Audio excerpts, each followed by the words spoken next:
দ্বিতীয় number episode যেখানে শেষ হয়েছিল, তৃতীয় নাম্বার এপিসোড সেখান থেকেই শুরু হয়। শিওন যখন সোহাকে বলে তুমি কি এই উইকেন্ডে আমার সাথে ঘুরতে যাবে, তখন সোহা জিজ্ঞাসা করে আমরা কোথায় যাব। শিওন বলে আমাদের দুজনের আগে প্লাজাতে যাওয়া উচিত, আইসক্রিম খেতে খেতে একটু ঘোরাঘুরিও করতে পারবো, আর আমরা একসাথে বিচেও যাব। সোহা বলে ওখানে কি শুধু আমরা দুজনই যাব? শিওন বলে হ্যাঁ, শুধু তুমি আর আমি যাব। তখন সোলন মাঝখানে এসে বলে না, তোমাদের সাথে আমিও যাব। তখন শিওন আর সোলন টেলিপ্যাথির মাধ্যমে একসাথে ঝগড়া করতে শুরু করে। শিওন বলে তুমি তোমার কাজ করো, আমার প্ল্যানিং এ হস্তক্ষেপ করছো কেন? সোলন বলে তুমি ওর সাথে একটু বেশি মিলেমিশে কথা বলছো। গতকালকে আমরা সিদ্ধান্ত নিয়েছিলাম যে আমরা ওর সাথে দূরত্ব বজায় রাখবো, তখন তো তুমি রাজি হয়েছিলে। শিওন বলে ওই সময় আমি কথায় কথায় একটু বেশিই বলে ফেলেছিলাম, আমার কথাকে সিরিয়াসলি নিও না। তখন সোলন টেলিপ্যাথির মাধ্যমে হেলি, জান, জাকা, নোয়া তাদের সবাইকে বলে শিওন বলছে সে এই উইকেন্ডে সোহার সাথে প্লাজাতে ঘুরতে যাচ্ছে। এটা শুনে তার বাকি বন্ধুরা অনেক অবাক হয়ে যায়। শিওন সোলনকে বলে তুমি আমার প্ল্যান সম্পর্কে সবাইকে কেন বলছো? আসলে সোলন মনে করেছিল যে তার বাকি বন্ধুদের এই কথাটা বললে তারা সবাই মিলে সোলনকে এই ঘুরতে যাওয়া থেকে আটকে ফেলবে, কিন্তু এটা শুনে তার বাকি বন্ধুরা উইকেন্ডে সোহার সাথে ঘুরতে যাওয়ার জন্য তৈরি হয়ে যায়। এটা দেখে সোলন অনেক রাগান্বিত হয়ে যায়। শিওন বলে দেখেছো, এখন তোমার জন্য সবাই আসতে চাচ্ছে। তখন হেলি টেলিপ্যাথির মাধ্যমে সোহাকে বলে আমি শুনেছি তুমি এই উইকেন্ডে বাহিরে ঘুরতে যাচ্ছ। সোহা বলে হ্যাঁ। হেলি বলে আমিও কি তোমার সাথে যেতে পারি? সোহা বলে হ্যাঁ অবশ্যই। হেলি বলে তাহলে তোমার সাথে উইকেন্ডে দেখা হবে। এটা শুনে সোহা অনেক খুশি হয়ে যায়। পরের দৃশ্যে আমরা দেখি সোহা উইকেন্ডে ঘুরতে যাওয়ার জন্য কোন ড্রেস পরবে সেটা সিলেক্ট করছিল, আর বলছিল আমার বিশ্বাসই হচ্ছে না আমি আমার ফ্রেন্ডের সাথে এভাবে ঘুরতে বের হচ্ছি। তখন সোহা তার অতীতের একটা ঘটনা মনে করে। ছোটবেলায় একদিন সোহা খুবই মন খারাপ করে একটা গাছের নিচে বসেছিল। তখন তার কাছে ক্রিস নামের এই ছেলেটা এসেছিল আর বলেছিল আমি সবার কাছ থেকে শুনেছি যে তুমি একজন ভ্যাম্পায়ার। তুমি কি সত্যিই একজন ভ্যাম্পায়ার? তুমি যদি ভ্যাম্পায়ার না হয়ে থাকো তাহলে তোমার সবাইকে এটা বলে দেওয়া উচিত। সোহা বলে কোনো লাভ নেই, আমি জানি কেউই আমার কথা একদমই বিশ্বাস করবে না। ক্রিস বলে কিন্তু আমি তোমাকে বিশ্বাস করি যে তুমি কোনো ভ্যাম্পায়ার নও। এই দেখো, যবে থেকে আমার জন্ম হয়েছে তবে থেকে আমার পাটা এরকমই। আমার পা দেখেও এক এক মানুষ সবসময় এক এক রকম কথা বলে। তারা বলে যে আমি অন্যদের থেকে অনেকটা ভিন্ন, আর এভাবেই মানুষেরা আমার বিষয়ে অনেক মিথ্যা কথা ছড়িয়ে দিয়েছে। আর আমার সম্পূর্ণ বিশ্বাস তারা তোমার বিষয়েও এভাবেই মিথ্যা কথা ছড়িয়েছে। এই কথা শুনে সোহা একটু খুশি হয়ে যায়। তখন ক্রিস বলে আমরা দুইজন কি একে অপরের বন্ধু হতে পারি? তোমার মতোই আমিও একদমই একা। ক্রিস অনেক সুন্দর একটা মুচকি হাসি দিয়ে তার হাত সামনে বাড়িয়ে দেয় এবং সোহা তার হাত ধরে তার বন্ধুত্ব গ্রহণ করে। তারপরে আমরা ক্রিস ও সোহার অনেক সুন্দর সুন্দর কিছু মুহূর্ত দেখতে পাই। ব্যাকগ্রাউন্ডে সোহার ভয়েস বলে আমি অনেক ভালো একজন বন্ধু পেয়েছিলাম যার সাথে আমি অনেক মজা করতাম, আর আমি চাইতাম যে আমার জীবনে এমন কেউ থাকুক যে আমার সমস্ত গোপন জিনিসের বিষয়ে সবকিছু জানবে। ওই সময় আমার লাইফে এটা প্রথমবার হয়েছিল। একদিন সোহা ক্রিসের সামনে এই বড় একটা পাথরকে অনেক সহজেই উঠিয়ে ফেলেছিল। এটা দেখে ক্রিস অনেক অবাক হয়ে যায় আর বলে তুমি তো অনেক অসাম। সোহা একটু অবাক হয়ে বলে আমার এরকম করাটা কি তোমার আজব লাগেনি? ক্রিস বলে একদমই না, তুমি তো অনেক স্পেশাল একজন। সোহা বলে আমার ভ্যাম্পায়ার হওয়াকে নিয়ে তোমার কি একটুও ভয় লাগে না? ক্রিস বলে একদমই না, কারণ আমি তোমাকে অনেক ভালোভাবে চিনি। সোহা বলে কিন্তু তারপরেও আমি জানি না কেন আমার নিজের উপর আমার একদমই ভরসা নেই। ক্রিস বলে তাহলে তুমি আমার ঘাড়ে একবার কামড় মেরে দেখতে পারো। সোহা বলে না না একদমই না, তোমার যদি কিছু হয়ে যায় তাহলে কি হবে? ক্রিস বলে আমার কিছুই হবে না, তুমি কামড় দিতে পারো। সোহা ভয়ে ভয়ে সামনে এগিয়ে ক্রিসের ঘাড়ে কামড় দিলে ক্রিসের কিছুই হয় না। ক্রিস বলে আমি বলেছিলাম না তুমি কোনোভাবেই ভ্যাম্পায়ার হতে পারো না। তোমার কি আমার কথা বিশ্বাস হয়েছে? এটা শুনে সোহা অনেক খুশি হয়ে যায়। ক্রিস বলে তুমি ভয় পেও না, মানুষ তোমার বিষয়ে যাই বলুক না কেন আমি তোমাকে সম্পূর্ণ ভরসা করি।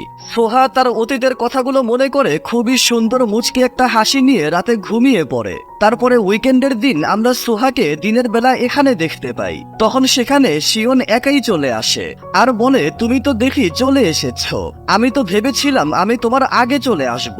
তোমাকে দেখতে অনেক বেশি কিউট লাগছে।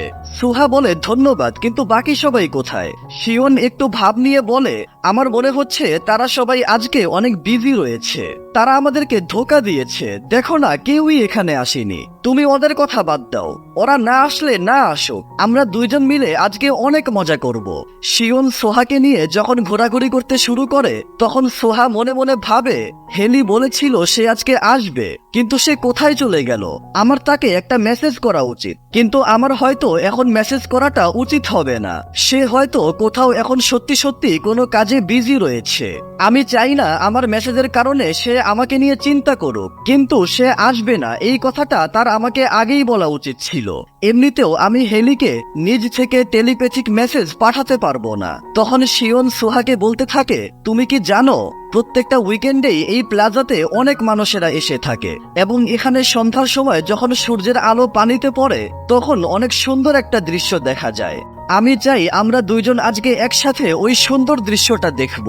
সোহা বলে তুমি তো অনেক ভালো একটা ছেলে। শিওন বলে আরে না, আমি শুধু তোমার সাথেই ভালো ব্যবহার করছি এরকমটা না, আমি ছোটবেলা থেকেই সবার সাথেই ভালো ব্যবহার করি। তারপরে তারা একসাথে অনেক জায়গায় ঘোরাঘুরি করে অনেক মজা করে। ওইদিকে আমরা এই 6 জনকে দেখি, তারা এখন সোহার সাথে ঘুরতে যাওয়ার জন্য বের হচ্ছিল, কিন্তু তখন তারা সেখানে শিওনকে না দেখে একদম অবাক হয়ে যায় আর বুঝতে পারে যে শিওন তাদেরকে এখানে রেখে একাই সোহার সাথে ঘুরতে চলে গিয়েছে।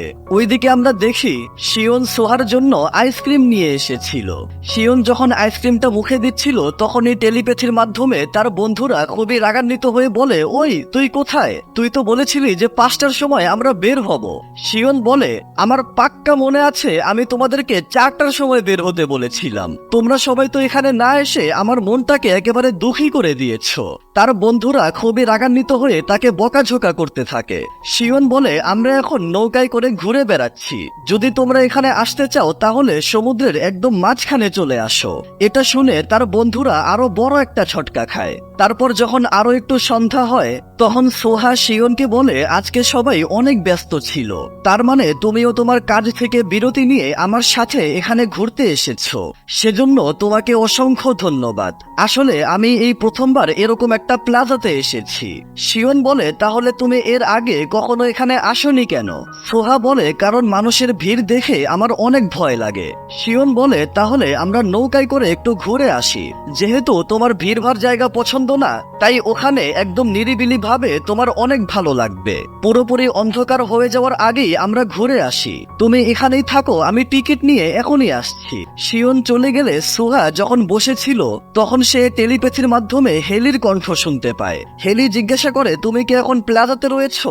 সোহা বলে হ্যাঁ, আমি তো মনে করেছিলাম তুমি আজকে হয়তো অনেক বিজি রয়েছো। হেলি বলে হ্যাঁ, কিন্তু আজকে আমার এটার থেকেও অনেক গুরুত্বপূর্ণ একটা কাজ রয়েছে, সেটা হলো তোমার সাথে দেখা করা।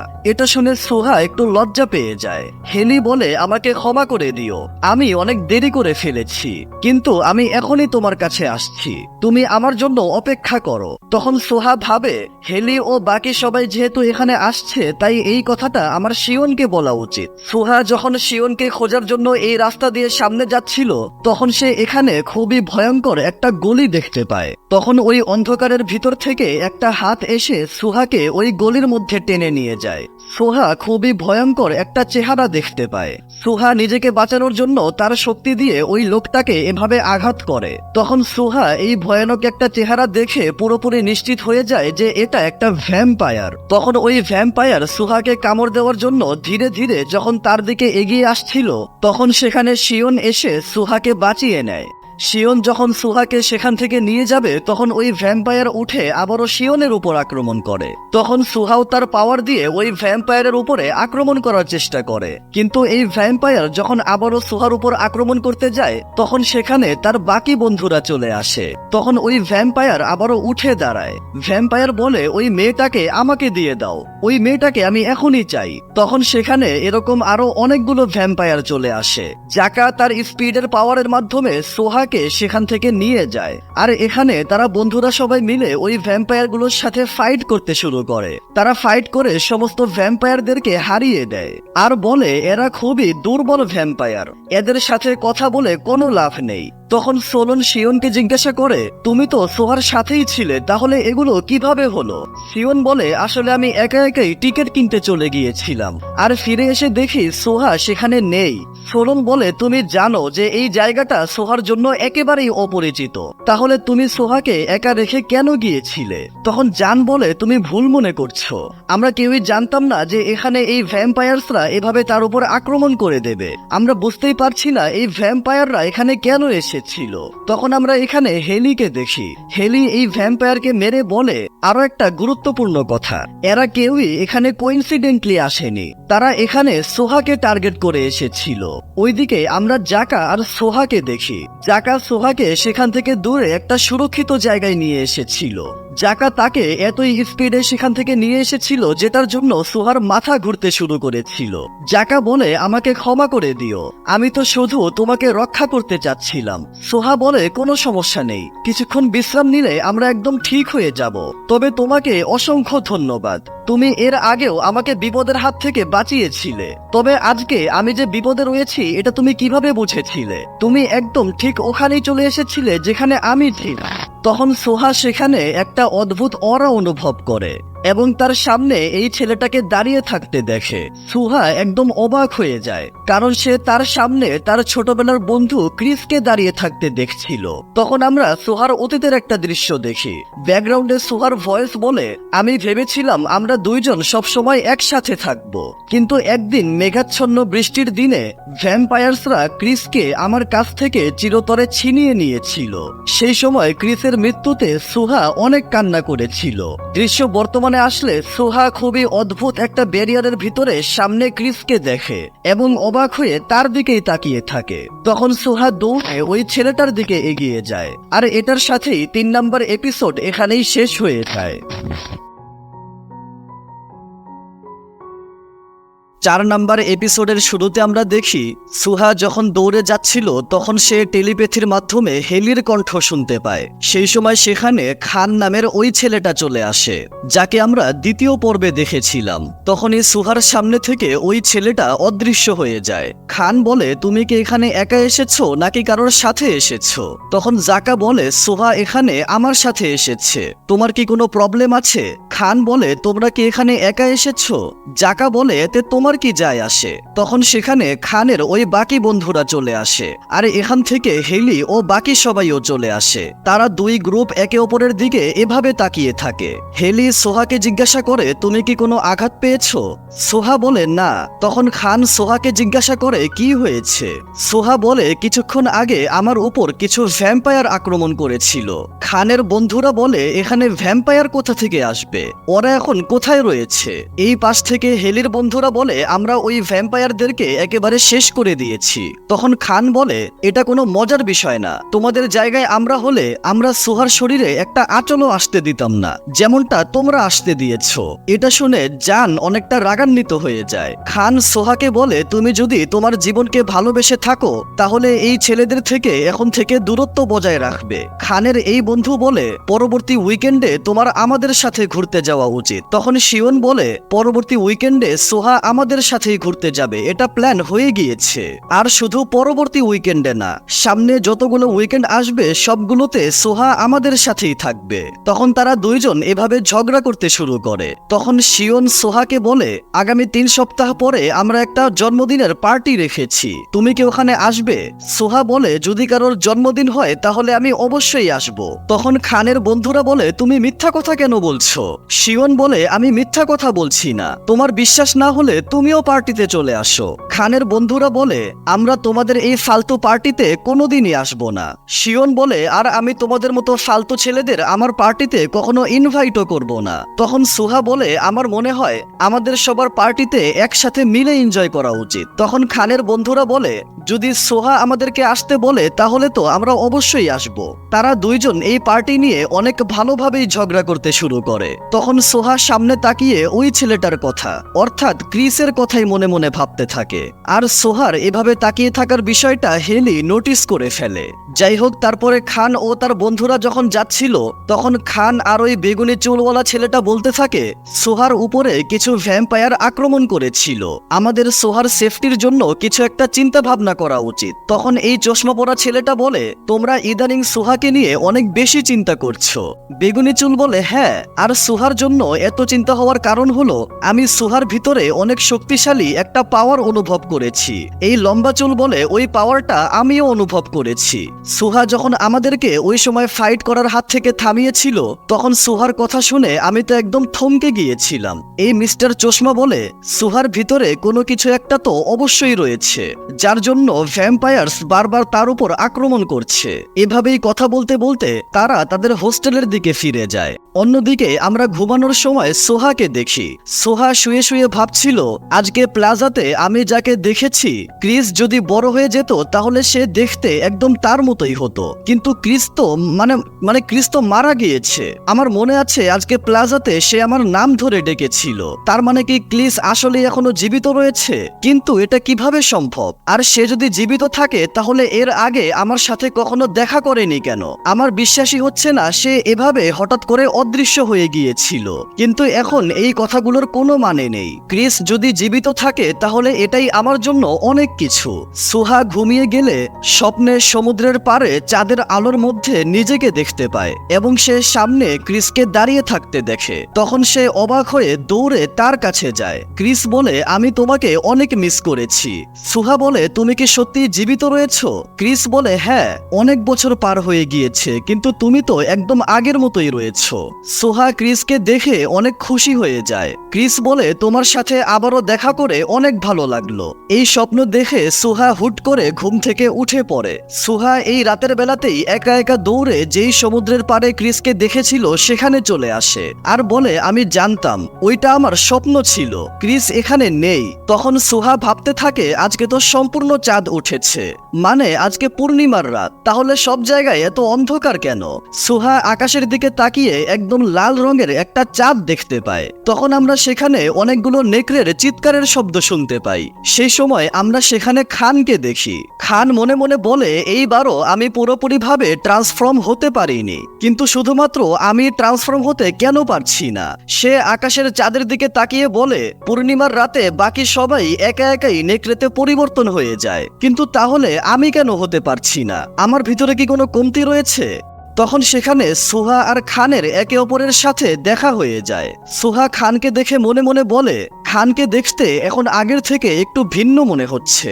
খান জিজ্ঞাসা করে এত রাতে তুমি এখানে কি করছো? সোহা বলে আসলে মাঝরাতে আমার একটু সমুদ্র দেখতে ইচ্ছা হয়েছিল, সেজন্যই আমি এখানে এসেছি। আর আজকে তো ফুল মুন নাইট, যেটা দেখার আমার অনেক ইচ্ছা ছিল। খান বলে আজকে হচ্ছে টোটাল একলিপস, যেই দিন সূর্য, চন্দ্র আর পৃথিবী একই লাইনে চলে আসে, যার কারণে চন্দ্র পৃথিবীর ছায়ার মধ্যে লুকিয়ে যায়। আজকে আসলেই অনেক স্পেশাল একটা দিন।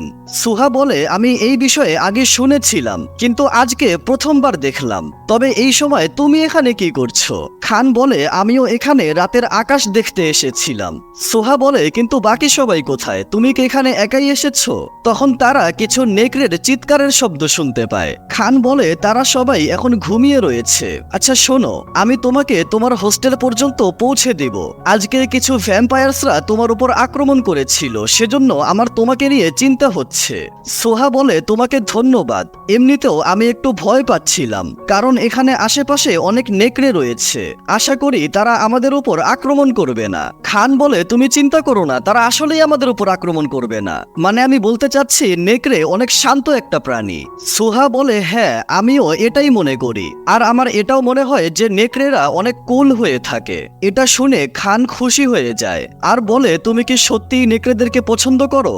সোহা বলে হ্যাঁ, তাদেরকে টিভিতে দেখতে আমার অনেক ভালো লাগে, কিন্তু তারা আমার সামনে চলে আসলে আমি অবশ্যই ভয় পেয়ে যাব। যাই হোক, তারপর খান সোহাকে তার হোস্টেল পর্যন্ত পৌঁছে দেয়। পরের দৃশ্যে আমরা স্কুল টাইমে সব বন্ধুদেরকে একসাথে গল্প করতে দেখি। তখন শিওন এসে বলে আমি ক্লান্ত হয়ে গিয়েছি, আমি জন্মদিনের এই পার্টির চিঠিটা সোহাকে দিতে চেয়েছিলাম কিন্তু আমি তাকে কোথাও খুঁজে পাচ্ছি না। তখন এই চিঠিটা কে সোহাকে দেবে এটা নিয়ে তারা কথা কাটাকাটি করতে শুরু করে। তখন এই লাল চুল বলে, হয়তো আমি জানি যে সোহা এখন কোথায় রয়েছে। আমি আসলে হেলি আর সোলন বাদে বাকি সবার নাম ভুলে গেছি। যাই হোক, ওইদিকে আমরা সোহা ও হেলিকে লাইব্রেরিতে দেখতে পাই। হেলি বলে, তুমি মনে হয় এখানে বই নিতে এসেছো। আমি তো ওই দিন যে এই বইটা নিয়েছিলাম এটা ফেরত দিতে এসেছি। এই বইটা আমি পুরোটা পড়ে শেষ করে ফেলেছি। সোহা বলে, এটা তো ওই বইটাই যেটা তুমি প্রথম এপিসোডে নিয়ে গিয়েছিলে। তোমার কি বইটা পড়ে ইন্টারেস্টিং লেগেছে? হেলি বলে, হ্যাঁ, এই বইতে প্রাচীন রাজ্যের বিষয়ে অনেক গল্প কাহিনী লেখা রয়েছে। আর এই গল্পগুলোতে হয়তো ভ্যাম্পায়ার্স রয়েছে, নয়তো ওয়্যারউলফ রয়েছে। বিগত অনেক বছর ধরেই এরা দুইজন একে অপরের অনেক বড় শত্রু এবং তাদের গল্পগুলো একে অপরের সাথে জড়িত থাকে। সোহা বলে, পূর্ণিমার রাতে ওয়্যারউলফসগুলো একেবারে পুরোপুরি নেকড়েতে পরিবর্তন হয়ে যায়, তাই না? হেলি বলে, হ্যাঁ, তুমি ঠিক বলেছ। সোহা বলে, গতকাল রাতে তো টোটাল একলিপস ছিল। এমনও তো হতে পারে পূর্ণিমার রাত যদি টোটাল একলিপস হয়ে যায় তাহলে হয়তো তারা ট্রান্সফর্ম হতে পারবে না। হেলি বলে, এই বিষয়ে তো আমি কিছুই বলতে পারবো না, তবে আমি যেটুকু জানি পূর্ণিমার রাতে কোনো ওয়্যারউলফস যদি কোনো মেয়েকে দেখে ফেলে তাহলে সে সবসময় ওই মেয়েটাকেই ভালোবাসে এবং যত যাই হয়ে যাক না কেন ওই ওয়্যারউলফস ওই মেয়েটাকে সারা জীবন ভালোবাসতে থাকে। এটা শুনে সোহা অনেক ইন্টারেস্টেড হয়ে যায়। হেলি বলে, কিন্তু এরকম একলিপস অনেক রেয়ারলি হয়ে থাকে, তাই আমার মনে হয় না তারা ভালোবাসার জন্য এত বছর কারোর জন্য অপেক্ষা করবে। সোহা বলে, তুমি ঠিক বলেছ, কিন্তু তুমি কি কখনো একলিপস দেখেছো? হেলি বলে, না, যখন এটা হয়েছিল তখন তো আমি ঘুমিয়েছিলাম, তবে তুমি কি দেখেছো? সোহা বলে, হ্যাঁ, আমি সাগরের পাড়ে দেখেছিলাম। হেলি অবাক হয়ে বলে, তুমি কি মধ্যরাতে সাগরের পাড়ে গিয়েছিলে নাকি? কিন্তু কেন? সোহা বলে, আমি শুধু রাতের বেলা সমুদ্র দেখতে গিয়েছিলাম। আমি মনে করেছিলাম যে গতকাল রাতে সম্পূর্ণ চাঁদ উঠেছে, কিন্তু বাহিরে এত অন্ধকার দেখে আমি একদম অবাক হয়ে গিয়েছিলাম। আর তারপরে খান আমাকে একলিপসের বিষয়ে বলেছিল। আমাদের সমুদ্রের পাড়ে হঠাৎ করেই দেখা হয়ে গিয়েছিল। এটা শুনে হেলি একদম অবাক হয়ে যায় আর বলে, টোটাল একলিপসের রাতে তুমি খানের সঙ্গে দেখা করেছো? সোহা বলে, হ্যাঁ, কিন্তু কি হয়েছে? কোনো সমস্যা আছে নাকি? হেলি বলে, না না, কোনো সমস্যা নেই, শুধু এর পরের বার কোনো কিছু হলে তুমি আমাকেও ইনভাইট কইরো। সোহা মনে মনে বলে, এক মুহূর্তের জন্য হেলির চেহারায় আমি অনেকগুলো প্রশ্ন দেখেছিলাম। আমার কি খানের সঙ্গে দেখা করাটা তার পছন্দ হয়নি? হেলি বলে, আসলে আমিও রাতের বেলা সমুদ্র দেখতে অনেক পছন্দ করি। তখন সোহা মনে মনে বলে, আমি বুঝতেই পারছি না যে এদের সাথে খান ও তার বন্ধুদের এত শত্রুতা কেন। তারা ভিন্ন স্কুলে পড়ে এজন্য নাকি? আমি তো শুনেছি যে তারা প্রতি বছর নাইট বল চ্যাম্পিয়নশিপে একে অপরের সাথে কম্পিট করে। কিছুদিন পরেই তো তাদের কম্পিটিশন আসতে চলেছে, এজন্যই হয়তো তাদের একে অপরের সাথে একটু ঝামেলা চলছে। হেলি বলে, গতকালকের দিনটা তোমার জন্য একটু কঠিন কেটেছিল, তাই না? সোহা বলে, হ্যাঁ। হেলি বলে, এরপর থেকে তোমার যদি কখনো কোনো কিছু আজব লাগে তাহলে আমাকে অবশ্যই বলবে, ঠিক আছে? সোহা বলে, হ্যাঁ, ঠিক আছে, এমনিতেও আমি এখন ভালো আছি, আমার এখানে অনেক ভালো লাগছে। জীবনে প্রথমবার আমার স্কুলে এত মজা লাগছে, আর এই সব কিছু শুধু তোমার জন্যই হয়েছে। তোমাকে অসংখ্য ধন্যবাদ, তোমার জন্যই আমার এতগুলো ফ্রেন্ড হয়েছে। হেলি বলে, আমাকে ধন্যবাদ বলতে হবে না, তুমি খুশি সেজন্য এটা দেখে আমিও খুশি। তখন সেখানে তাদের বাকি বন্ধুরাও চলে আসে। তারা সবাই ভাব নিয়ে সোহাকে ইমপ্রেস করার জন্য বলতে থাকে, আমরা এখানে অনেক নামি দামি ও ইম্পর্টেন্ট কিছু বই পড়তে এসেছি, আমরা বই পড়তে অনেক ভালোবাসি। এখানে একজন তো একটু বেশি কনফিডেন্ট ছিল, তাই সে বই উল্টা ধরে পড়ছিল। যাই হোক, এই লাল চুল সোহাকে বলে, আমার মনে হয়েছিল যে তুমি হয়তো এখন লাইব্রেরিতে রয়েছো, সেজন্য আমরাও এখানে চলে এসেছি। আমাদের মধ্যে শুধু হেলিকে ছাড়া বই পড়ার প্রতি কারোরই কোনো আগ্রহ নেই। তবে তোমরা এখানে কোন বিষয়ে কথা বলছিলে? সোহা বলে, আমি আর হেলি প্রাচীন রাজ্যের কিছু গল্পের সম্পর্কে কথা বলছিলাম। হেলি আমাকে ভ্যাম্পায়ার আর ওয়্যারউলফসের বিষয়ে বলছিল, যেমন টোটাল একলিপসের রাতে যদি কোনো ওয়্যারউলফস কোনো একটা মেয়েকে দেখে ফেলে তাহলে সে সবসময় ওই মেয়েটাকে ভালোবাসে, আর সবসময় শুধু তাকেই ভালোবাসে, অন্য কাউকে আর ভালোবাসে না। এটা খুবই রোমান্টিক একটা স্টোরি, তাই না? তখন বাকি সবাই ওয়্যার উলফস অর্থাৎ নেকড়েদেরকে নিয়ে অনেক উল্টাপাল্টা নেগেটিভ কথা বলতে থাকে। আর এই কথাগুলো পিছন থেকে সোলন শুনে তার একটু কষ্ট লাগে, কারণ সে নিজেও একজন ওয়্যার উলফস। তখন সোলন বলতে থাকে, প্রথম দেখাতেই ভালোবেসে ফেলার এই গল্পটা, এটা তো ওয়্যার উলফস বা নেকড়েদের একটা স্টুপিড মার্কা কাজ। আমার তো মনে হয় ভ্যাম্পায়ার্সরা এর থেকে অনেক ভালো। তখন সোহা বলে, কিন্তু ভ্যাম্পায়ার্সরা কখনোই কাউকে ভালোবাসতে পারে না এবং তাদের মনে মানুষদের মতো দয়া মায়া বলতে কিচ্ছু নেই। গতকালকেই তো ওই ভ্যাম্পায়াররা আমার উপর হঠাৎ করে আক্রমণ করে ফেলেছিল, আর তার উপর তারা নিরপরাধ মানুষদেরকে মেরে তাদেরকে ভ্যাম্পায়ার বানিয়ে দেয়। মানে তারা ভালোবাসার মানেটাই জানে না। ভ্যাম্পায়ার্সরা শুধু বেরহম হত্যাকারী হয়ে থাকে, এছাড়া আর কিছুই না। তাই ভ্যাম্পায়ার্সদের সাথে ওয়্যার উলফসদের কোনো প্রতিযোগিতাই হয় না। ভ্যাম্পায়ার্সরা সবচেয়ে খারাপ হয়ে থাকে। এই কথাগুলো শুনে সেখানে সবাই একদম নীরব হয়ে যায়। সোহা বলে, আমাকে ক্ষমা করে দাও, আমি আমার মনের অজান্তেই আমার সমস্ত রাগগুলো তোমার উপরে ঝেড়ে ফেলেছি। তারা বলে, কোনো সমস্যা নেই, তোমাকে আমাদের কাছে ক্ষমা চাইতে হবে না, এমনিতেও আমাদেরই এরকম কথা বলা একদমই উচিত হয়নি। সোহা বলে, সত্যি বলতে আমি ভ্যাম্পায়ার্সদেরকে অনেক বেশি ঘৃণা করি। হেলি বলে, আমরা তোমার ফিলিংস বুঝতে পারছি, শুধু তোমার না, সবারই ভ্যাম্পায়ার্সদেরকে নিয়ে মনের ভিতরে অনেক ঘৃণা জমে রয়েছে। পরের দৃশ্যে আমরা তাদের 7 জনকে একসঙ্গে দেখতে পাই। তারা বলাবলি করছিল যে সোহার বন্ধুকে একটা ভ্যাম্পায়ার মেরে ফেলেছিল, তাই সে ভ্যাম্পায়ার্সদেরকে এত বেশি ঘৃণা করে। হেলি বলে, সোহার ভিতর অনেক অসাধারণ পাওয়ার রয়েছে, আর এটার জন্যই মানুষেরা সবসময় তাকে ভ্যাম্পায়ার মনে করেছে, আর এজন্যই সোহা জীবনে অনেক কষ্ট সহ্য করেছে। তখন শিওন বলে, আমি তো সোহাকে জন্মদিনের এই ইনভিটেশনটা দিতেই পারিনি। আমার তো মনে হচ্ছে আমরা সোহাকে আমাদের জন্মদিনের পার্টিতে ইনভাইটই করতে পারবো না। তখন হেলি শিওনের কাছ থেকে ওই চিঠিটা নিয়ে রুম থেকে বের হয়ে যায় এবং বাহিরে এসে আকাশের চাঁদের দিকে তাকিয়ে সোহার কথা মনে করে। তখন আমরা এই এনিমেতে নতুন একজন ক্যারেক্টারকে দেখতে পাই। এই বৃদ্ধ মহিলা ট্রেনে করে সামনের দিকে যাওয়ার সময় বাহিরে তাকিয়ে বলে, ফাইনালি আমি তোমাকে খুঁজে পেয়ে গিয়েছি। বৃদ্ধ মহিলার এই কথার সাথে 4 নম্বর এপিসোড এখানেই শেষ হয়ে যায়।